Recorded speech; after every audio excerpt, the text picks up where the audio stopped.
ଶ୍ରୀ ଜଗନ୍ନାଥ ପରମ ବ୍ରହ୍ମ। ବେଦ ଓ ପୁରାଣ ଶାସ୍ତ୍ର ସମୂହରେ ତାଙ୍କୁ ପୂର୍ଣ୍ଣ ବ୍ରହ୍ମ, ଶବ୍ଦ ବ୍ରହ୍ମ, ନିରାକାର ବ୍ରହ୍ମ, ନାଦ ବ୍ରହ୍ମ, ପ୍ରଜ୍ଞାନ ବ୍ରହ୍ମ, ମାୟା ବ୍ରହ୍ମ ଆଦି ରୂପେ ଚିତ୍ରିତ କରାଯାଇଛି।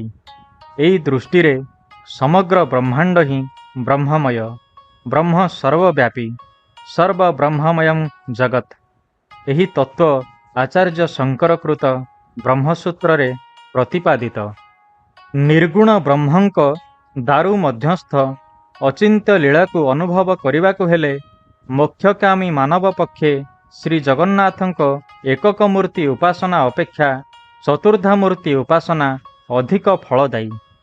ସତ୍ୱଗୁଣର ପ୍ରତୀକ ସ୍ୱୟଂ ଶ୍ରୀ ଜଗନ୍ନାଥ ହୋଇଥିବା ବେଳେ ବଳଭଦ୍ର ତମୋଗୁଣର ପ୍ରତୀକ ଏବଂ ଦେବୀ ସୁଭଦ୍ରା ରଜଗୁଣର ପ୍ରତିନିଧିତ୍ୱ କରିଥାନ୍ତି। ଶ୍ରୀଜୀଉମାନଙ୍କ ବିଜେ ପ୍ରତିମା ବା ଚତୁର୍ଦ୍ଧା ମୂର୍ତ୍ତି ନିମ୍ବକାଷ୍ଠ ଦାରୁରେ ନିର୍ମିତ, ଯାହା ମୂର୍ତ୍ତିଶାସ୍ତ୍ର ବା ଶିଳ୍ପୀଶାସ୍ତ୍ର ସମ୍ମତ। ଉକ୍ତ ନିମ୍ବକାଷ୍ଠର ପରମାୟୁ 12 ବର୍ଷ, ତେଣୁ 12 ବର୍ଷ ବେଳକୁ ନୂତନ କାଷ୍ଠରେ ବିଜେ ପ୍ରତିମାଙ୍କ ନିର୍ମାଣର ଆବଶ୍ୟକତା ଅନୁଭୂତ ହୁଏ। ତେବେ ସୌରଗଣନା ଅନୁଯାୟୀ ଯେଉଁ ବର୍ଷ ଯୋଡ଼ା ଆଷାଢ଼ ଅଧିମାସ ମଳମାସ ପଡ଼ିଥାଏ, ଉକ୍ତ ବର୍ଷ ନବକଳେବର ଅନୁଷ୍ଠିତ ହୁଏ। ସାଧାରଣତଃ 8 ବର୍ଷରୁ 19 ବର୍ଷ ମଧ୍ୟରେ ପଡ଼ିଥାଏ। ଯୋଡ଼ା ଆଷାଢ଼ ମଧ୍ୟରେ ଶ୍ରୀଜୀଉଙ୍କ ନୂତନ କଳେବର ବା ବିଗ୍ରହ ନିର୍ମାଣ କରିବାକୁ ଯଥେଷ୍ଟ ସମୟ ମିଳିଥାଏ। ଆଷାଢ଼ ମାସର ସ୍ନାନ ପୂର୍ଣ୍ଣିମା ପରଠାରୁ ପ୍ରାୟ 45 ଦିନ ଧରି ଶ୍ରୀଜୀଉ ଅଣସର ଗୃହରେ ରହୁଥିବାରୁ ଉକ୍ତ ମହାଅଣସର ଦାରୁ ବିଗ୍ରହ ନିର୍ମାଣ ନିମିତ୍ତ ପ୍ରଶସ୍ତ ଆଉ ପ୍ରକୃଷ୍ଟ। ଶଙ୍ଖକ୍ଷେତ୍ର ମଧ୍ୟସ୍ଥ ଶ୍ରୀମନ୍ଦିରର ରତ୍ନବେଦୀରେ ଅଧିଷ୍ଠିତ ଚତୁର୍ଦ୍ଧା ମୂର୍ତ୍ତିଙ୍କ ନୂତନ ବିଗ୍ରହ ପ୍ରତିଷ୍ଠା ବା ନବକଳେବର ବିଧି ଦୁଇଟି ଶୈଳୀକୁ ନେଇ ଅନୁଷ୍ଠିତ ହୋଇଥାଏ। ପ୍ରଥମ ବିଧି ମତେ ନୂତନ ବିଗ୍ରହ ନିର୍ମାଣ ଓ ବ୍ରହ୍ମ ସଂସ୍ଥାପନ। ଦ୍ୱିତୀୟ ବିଧି ହେଉଛି ଶ୍ରୀଅଙ୍ଗ ଫିଟା। ନବକଳେବରର ସବୁଠାରୁ ଗୁହ୍ୟ ତତ୍ତ୍ୱ ଓ ତଥ୍ୟ ହେଲା ବ୍ରହ୍ମ ସଂସ୍ଥାପନ।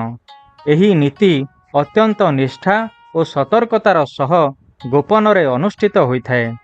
ଉକ୍ତ ଗୋପନ ସେବା ସମ୍ପର୍କରେ କେହି ସୂଚନା ପାଇନଥାନ୍ତି। ସେ ଅତ୍ୟନ୍ତ ଅଜ୍ଞେୟ ଓ ଅଚିନ୍ତ୍ୟ ପୁରୁଷ। ବୃହଦାରଣ୍ୟକ ଉପନିଷଦରେ ତାଙ୍କ ସମ୍ପର୍କରେ ନେତି ନେତି ନୈତି ନୈତି ବୋଲି ଉଦ୍ଘୋଷଣା ହୋଇଅଛି। ଶ୍ରୀବିଗ୍ରହଙ୍କ ନୂତନ କଳେବରରେ ବ୍ରହ୍ମ ସଂସ୍ଥାପନ ଏକ ଗୋପନ ନୀତି। ଚତୁର୍ଦ୍ଦଶୀ ତିଥିର ସୂର୍ଯ୍ୟାସ୍ତ ପୂର୍ବରୁ ଶ୍ରୀମନ୍ଦିରର ପରିସରକୁ ମାନବଶୂନ୍ୟ କରାଯାଇ ଚତୁଃଦ୍ୱାର ଯଥା ସିଂହଦ୍ୱାର, ବ୍ୟାଘ୍ରଦ୍ୱାର, ହସ୍ତିଦ୍ୱାର ଓ ଅଶ୍ୱଦ୍ୱାରକୁ ବନ୍ଦ କରି ଦିଆଯାଏ। ସମସ୍ତ ମାନବ ପ୍ରବେଶ ପଥକୁ ନିଷିଦ୍ଧ କଲା ପରେ ଆଲୋକମାଳାକୁ ସମ୍ପୂର୍ଣ୍ଣ ବନ୍ଦ କରାଯାଇ ଏକ ପ୍ରକାର ଅନ୍ଧକାର ପରିବେଶ ସୃଷ୍ଟି କରାଯାଏ। ନିଶାର୍ଦ୍ଧର ଅନ୍ଧକାରମୟ ପରିବେଶ ମଧ୍ୟରେ ଆବଶ୍ୟକ ଦୀପାଲୋକ ସହାୟତାରେ ଅତ୍ୟନ୍ତ ଶ୍ରଦ୍ଧା ଓ ସତର୍କତାର ସହ ବ୍ରହ୍ମ ସଂସ୍ଥାପନ ନୀତି ସମାହିତ ହୁଏ। ଦଇତାପତି ସେବକ ନବନିର୍ମିତ ବିଗ୍ରହଙ୍କୁ ଗୋଟି ପହଣ୍ଡିରେ ଆଣି ଅଣସର ପିଣ୍ଡିରେ ପୂର୍ବରୁ ବିଜେ କରିଥିବା ପୁରାତନ ବିଗ୍ରହଙ୍କ ନିକଟରେ ବିଜେ କରାନ୍ତି।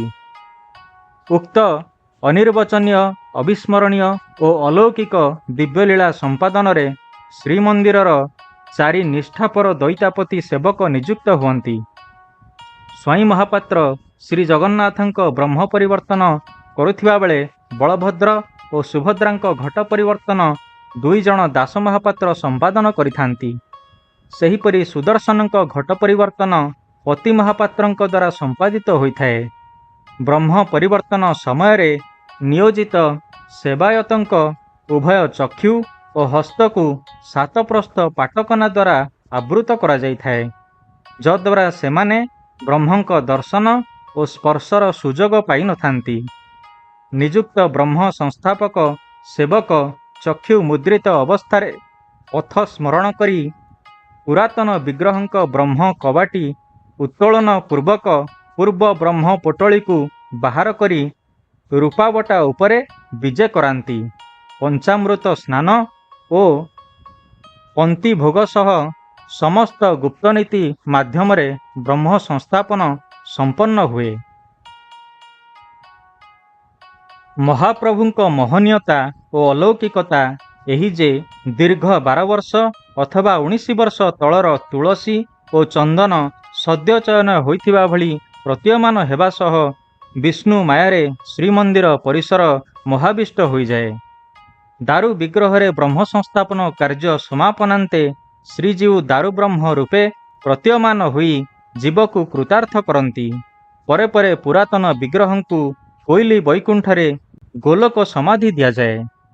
कोठसुआ सुआ सेवकंक द्वारा कोइली वैकुंठर शियालीलता तले 10 फुट गभीर और 15 फुट दैर्घ्य विशिष्ट गर्त करा जाई श्रीजीवंक विश्रामस्थली निर्मित करांती।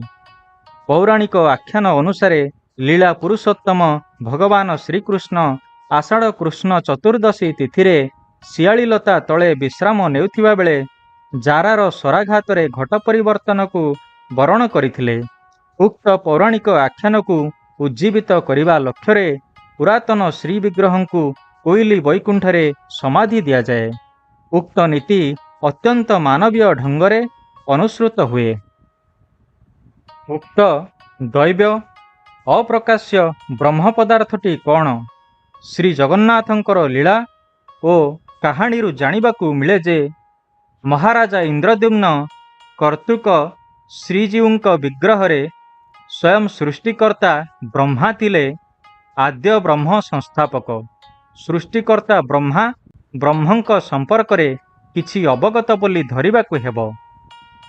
वेदवर ब्रह्मांक परे ब्रह्मंक संपर्क रे जे जानिबाकू सक्षम होइथिले से हेउछंती भगवान आदि शंकराचार्य।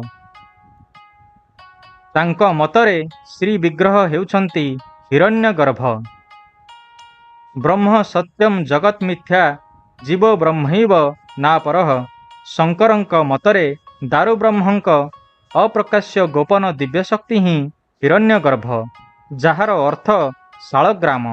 श्री जगन्नाथंक नाभि कमल अवस्थित दुर्लभ शक्ति ही विष्णु शालग्राम।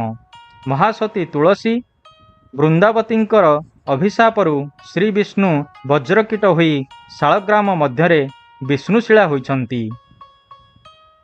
ब्रह्मंक एतादृश महात्म्य संपर्क रे सृष्टिकर्ता ब्रह्मा आचार्य आदि शंकराचार्यंक परे ब्रह्म जहांकु करुणा करी जणाई देइछंती से कौन? सेही पुण्यात्मा हेले महाप्रभुंक सेवक विशर महांती। से कला पहाड़ द्वारा दग्धीभूत दारुंकु आनी नाभि कमलर दरपड़ा ब्रह्मंकु पुनः नूतन कलेबर बा सुमूर्ति कराई सेवा पूजार बंदोबस्त कराइथिले बोली मादला पांजीरु जानिबाकू मिले। सन्थ गोस्वामी तुलसीदास ब्रह्मंक स्वरूप वर्णना करबाकू जाई कहिछंती, बिनुपद चलई सुनई बिनु काना कर बिनु करम करई विधि नाना।